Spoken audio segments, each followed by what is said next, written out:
چمڑے کے وہ جو بنے ہوتے ہیں اس کے اوپر بھی اس طرح سے آیات لکھی ہوئی تھیں، اور کئی میں نے دیکھی ہیں کہ ان کے اوپر جو ہمارے ہاں یہ زبر زیر لگی ہوتی ہے وہ نہیں تھی۔ یہ وہ قرآن پاک ہے جو حضرت عبداللہ بن عباس رضی اللہ عنہ نے اس کی تفسیر بیان کی، اور یہ مختلف نسخے ہیں جو تاریخ اسلام میں کے بارے میں ہمیں جاننے کو ملتا ہے۔ یہ اتنے بڑے بڑے پتھر دیکھ کر پتہ چلتا ہے کہ صحابہ کرام رضوان اللہ اجمعین نے کیسے ہم تک دین پہنچایا۔ اس کے بعد ہمیں گاڑی والا اس جگہ کی طرف لے کر جانے لگا جس کے بارے میں ہم نے تاریخ میں پڑھا ہے، بڑا ہی دردناک وہ سفر ہے۔ ہمارے نبی صلی اللہ علیہ وسلم نے فرمایا کہ مجھے احد کے دن سے بھی زیادہ جو تکلیف پہنچی وہ طائف کے دن تھی، یعنی کہ یہ اتنا کربناک دن تھا، اتنا تکلیف دہ دن تھا جو ہمارے نبی صلی اللہ علیہ وسلم کی زندگی میں گزرا، کیونکہ آپ صلی اللہ علیہ وسلم مکہ سے نکلے اور طائف کے مختلف قبائل کو دعوت دیتے دیتے یہاں پر پہنچ گئے۔ بنو کثیف کے اندر آپ آئے، 3 بندے تھے جو سردار تھے اس بستی کے، یا عبدلیل، ایک تھا مسعود اور ایک تھا حبیب۔ تینوں کو آپ صلی اللہ علیہ وسلم نے دعوت دی، لیکن انہوں نے آپ صلی اللہ علیہ وسلم کی دعوت کو بھی ٹھکرایا، بلکہ آپ صلی اللہ علیہ وسلم کی تکذیب کی، اور نوجوان لگا دیے جنہوں نے آپ صلی اللہ علیہ وسلم کو پتھر مارے۔ ہمارے نبی صلی اللہ علیہ وسلم اس جگہ پر آ کر بیٹھ گئے۔ آپ صلی اللہ علیہ وسلم کے صحابی تھے حضرت زید بن حارثہ، وہ آپ صلی اللہ علیہ وسلم کی دفاع کے لیے بھی آتے رہے، لیکن وہ ظالم اتنے تھے کہ انہوں نے آپ صلی اللہ علیہ وسلم کو بہت زیادہ تکلیف پہنچائی۔ یہ جگہ آج کل بند تھی، تو یہ ٹیکسی والے نے ہمیں اوپر والی سائڈ سے، یعنی کہ پیچھے ایک گلی میں گاڑی کھڑی کی، اور وہ اوپر والی پہاڑی کے اوپر سے ہمیں لے کر آیا۔ یہ وہ پہاڑی ہے جس کے بارے میں کہا جاتا ہے کہ وہ یہاں پر وہ کھڑے تھے اور انہوں نے آپ صلی اللہ علیہ وسلم کو پتھر مارنے شروع کیے۔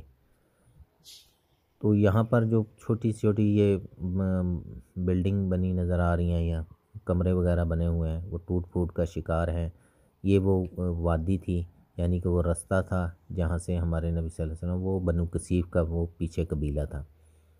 اس طرف سے وہ لڑکے آپ صلی اللہ علیہ وسلم کو تکلیف پہنچاتے یہاں تک لے کر آئے۔ یہ سامنے وہ پہاڑ ہے اور یہ پیچھے پہاڑ ہے، جس کے بارے میں کہا جاتا ہے کہ آپ صلی اللہ علیہ وسلم کو جب آپ صلی اللہ علیہ وسلم نے دعا کی تو فرشتے جو تھے جبریل امین، وہ پہاڑوں کے جو فرشتے ہیں ان کو لے کر آئے، اور انہوں نے آپ صلی اللہ علیہ وسلم کو کہا کہ اللہ تعالیٰ نے ہمیں بھیجا ہے اور اللہ نے آپ کی دعا سن لی ہے، اگر آپ حکم دیں تو ہم ان لوگوں کو، ان ظالموں کو ان دونوں پہاڑوں کے درمیان پیس دیں۔ لیکن ہمارے نبی صلی اللہ علیہ وسلم لہو لہان ہو کر بھی یہاں پر بیٹھے ہوئے تھے، اور آپ غور کریں، اگر آپ محسوس کریں تو ہمارے نبی صلی اللہ علیہ وسلم کی زندگی میں اس سے زیادہ تکلیف کا دن نہیں تھا، لیکن ہمارے نبی صلی اللہ علیہ وسلم نے پھر بھی ان کے لیے بد دعا نہیں کی۔ آپ صلی اللہ علیہ وسلم نے فرمایا کہ شاید ان کی اولاد میں سے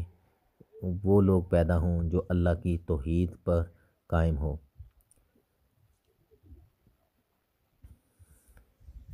ان 2 پہاڑوں کے بارے میں کہا جاتا ہے کہ شاید وہ جگہ ہے جن کے بارے میں فرشتوں نے کہا تھا کہ ہم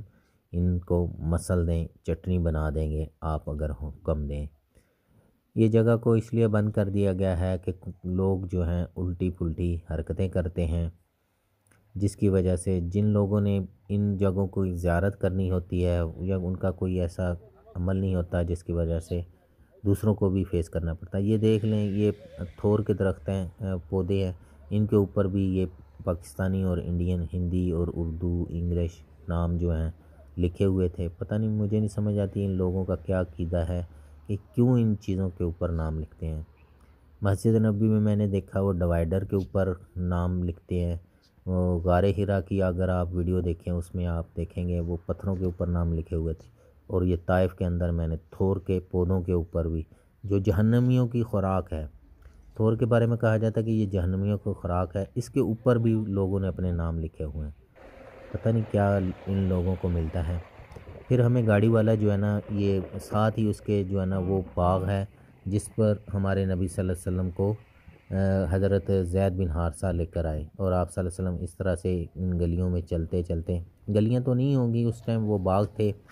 یا آپ اس ٹائم کا وہ گھر ہوں گے، اس طرح سے ابھی بھی یہ کچی گلیاں بنی ہوئی ہیں۔ ہم چلتے چلتے مسجد ہمیں نظر آئی، اس مسجد کو مسجد عداس کہا جاتا ہے۔ ادھر آج بھی باغ ہیں یہ جس کے اندر کہا جاتا ہے کہ یہ وہ ربیعہ کا جو بیٹا تھا عتبہ اور شیبہ،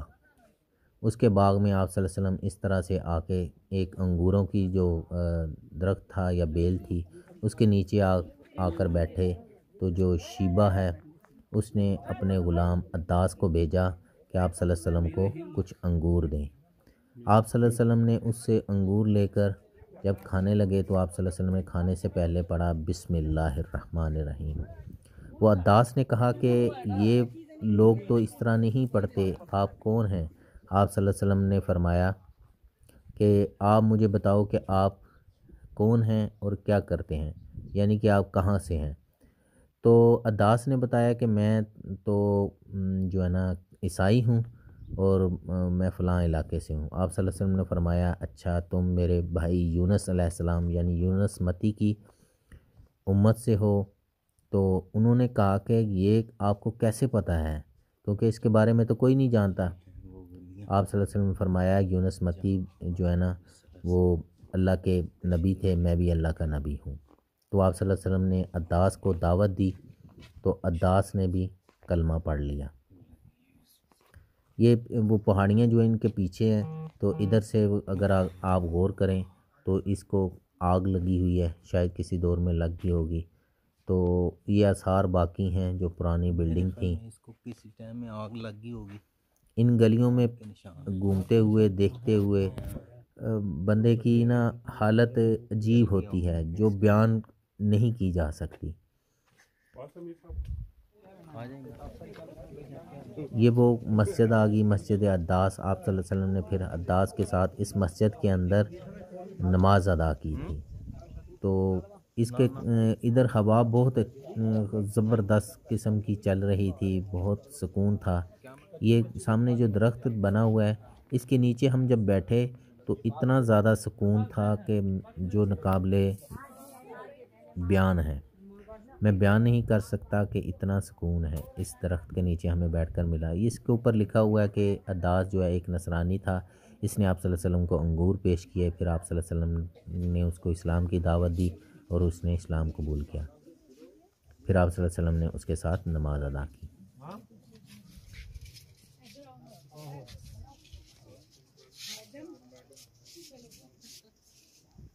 پپیتا، شہتوت، کھجور، سکون بہت ہے۔ یہ اس کی مسجد کی وہ بیک سائڈ والی جگہ ہے جسے میں آپ کو دکھاتا ہوں، جس کے بارے میں کہا جاتا ہے کہ شاید یہ وہی باغ ہے جہاں ہمارے نبی صلی اللہ علیہ وسلم آ کر بیٹھے تھے۔ میں نے مختلف اینگل سے اس ویڈیو کو ریکارڈ کرنے کی کوشش کی تاکہ میں آپ کو اس کی مکمل زیارت کروا سکوں اس جگہ کی۔ یہ چھوٹی سی مسجد بنی ہوئی ہے جہاں پر وضو کے لیے واش بیسن بھی بنے ہوئے ہیں۔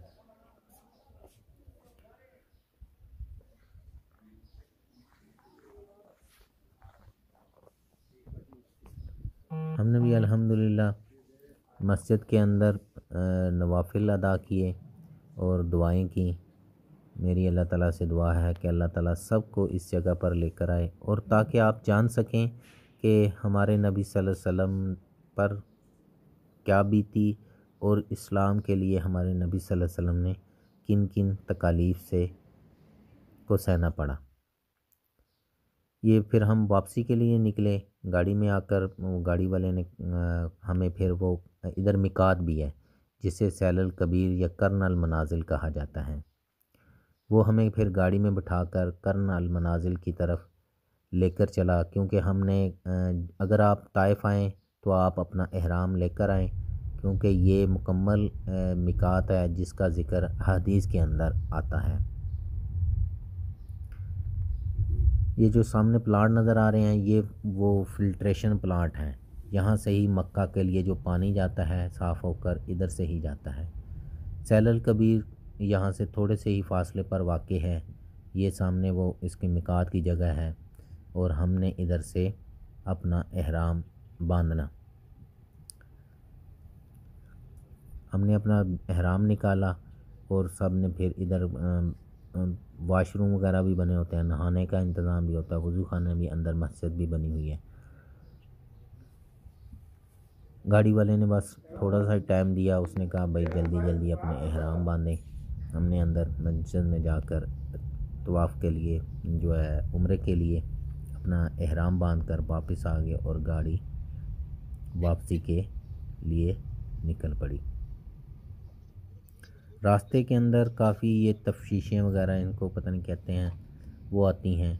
تو طائف جو ہے نا اونچائی سے جب جا رہے تھے تو مختلف وادیاں ہیں۔ ہمارے نبی صلی اللہ علیہ وسلم جب طائف والوں نے آپ صلی اللہ علیہ وسلم کو تکلیف دی تو وہ آپ اس سے بڑے غمگین تھے، لیکن جب عداس نے کلمہ پڑھا تو آپ کو کچھ مطلب ملا، سکون ملا، تو واپسی پہ آپ صلی اللہ علیہ وسلم وادی نخلہ میں آ کر آپ نے قیام کیا۔ جو سورۃ احقاف کی آیات نازل ہوئیں وہ جنوں کے بارے میں کہ جنوں نے آپ صلی اللہ علیہ وسلم کے پیچھے نماز ادا کی تو پھر وہ آپ صلی اللہ علیہ وسلم پر ایمان لے کر آئے۔ یہ آپ صلی اللہ علیہ وسلم کے لیے اللہ تعالیٰ کی طرف سے ایک اور مدد تھی، اور آپ صلی اللہ علیہ وسلم کو یہ پیغام تھا کہ آپ مت گھبرائیں، اگر آپ یہ دنیا والے آپ کا انسان جو ہیں آپ پر ایمان نہیں لا رہے تو کیا ہوا؟ اللہ تعالیٰ نے جنوں کی جماعت کو آپ صلی اللہ علیہ وسلم کی جو دعوت ہے پہنچائی۔ جنوں نے پھر جا کر کہا کہ یہ موسیٰ علیہ السلام کے بعد ہم نے کسی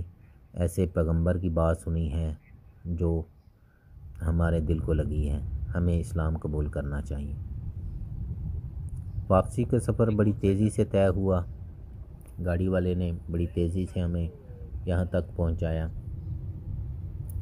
راستے کے اندر ام القریٰ یونیورسٹی آتی ہے۔ ام القریٰ یونیورسٹی یہاں سے بہت بڑی ہے، جہاں پر جو مکہ کے اندر امام کعبہ ہوتے ہیں وہ پڑھتے ہیں، اور جو علماء مکہ یا سعودی عرب کے اندر علماء ہوتے ہیں یہ یہیں سے پڑھ کر آتے ہیں۔ واپسی پہ ہمیں ہوٹل پر ہی یہ لے کر گیا عزیزیہ کی طرف، کیونکہ حاجی تھکے ہوئے تھے اور سب کھانا وغیرہ کھا کر پھر دوبارہ حرم کے لیے جانا تھا۔ سب نے طے کیا کہ پہلے ہمیں ہوٹل پر اتار دیا جائے، پھر الحمدللہ ہم نے آ کر حرم کے اندر اپنا عمرہ ادا کرنے کے لیے داخل ہوئے، نماز پڑھی۔ بسم اللہ، اللہ اکبر۔